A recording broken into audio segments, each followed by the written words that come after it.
Ideyama ko si Governor Jose Enrique Joen Miraflores son Gov, may dahil nga agahon, live kita makaron sa Bombo Radio Kalibo with Bombo Jan, Governor Joen.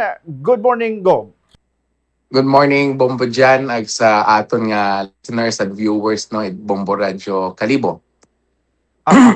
Gov, side natin nga, yes, sir, Gov, go ahead, yes. anay. Yes, no, manami gidrang topic makaron no, ro natabo nga mawas-signing namon no with the DepEd and of course in the presence of the President dahil dayagit no ro anang naging tawan it priority dahil sa gakasubo abi imaw nga for the past few years nabalita man nga nira no nga pila man lang ka classrooms no nahimo no nga ro DPWH ro gaubra. So Yes. anagid nga nirong ginhamba no nga medyo na-disappoint ni Mau. Mao nga ni nga sa daya nga dag-on hay ginpakamayad no through ano man paagi man sa mga meetings ay ginpakamayad gid nga ro LGU o ro probinsya no paagi gid sa probinsya ro pag-ubra it mga classrooms no under the 2026 GAA. So ro mga nakasubod it arabong budyan no sa 2026 GAA ro i-download ka budget ag obrahon no it aton nga probinsya.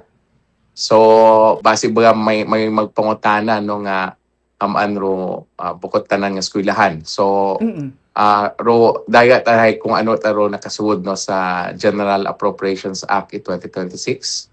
And ro iba matagaling nga ron hay pwede matanato nun ma-endorse ro DepEd ko na may listahan man kung ano pa ro mga eskwelahan nga ganid it classroom. So may 2027 pa dayon and so forth no. So importante makaron ay nakita man aton nga presidente dati man imo nga gobernador. Yes. Nga mas epektibo no nga kung ipaagi no sa LGU sa province so pagpaubra nga rait mga classrooms naton. So dagaman karon no nga anang gin-mentionar nga syempre kung iyaw sa province no ro pag-ubra kara edi mas madali man nga mausisa gid tawo no nga mamonitor man itatong pamuyo itatong eskwelahan ro progreso no it pag-implementar naton and sa aton man nga record no sa paagi man it pag-ubra nato at mga classrooms sa aton matanga pundo it probinsya sa Special Education Fund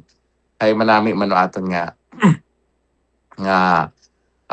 pag-ubra no paagi mata sa aton matanga budget din sa. So paano kita mag-identify karagov pamagi sa DPWH or kita ta mismo through Department of Education direkta ta mismo raton gobernador para mag usisa sa ray karang mabutangat mga project naton nga classrooms construction. Yes no actually ro DepEd hay may existing otaron nga listahan sanda like ro aton nga DepEd Aklan kasayad yung Santa Carno sa mga kugang naton nga mga classroom sa bilog nga probinsya sa mga eskwelahan. So kato dayon no gina basihan no ro pag tao karait pundo mo nga ning syempre sa daya nga dag-on hay bilog man nga Pilipinas no ro napunduhan kara. So bukod man itanan kung ano sa listahan it DepEd hay napunduhan. So hanggang yang hambal nga 2026 pa nga next year pa dayon nga budget process. So at least ay kung ano gid mismo no ro gina duso right DepEd naton hay haron gid ro ginatawan it prioridad.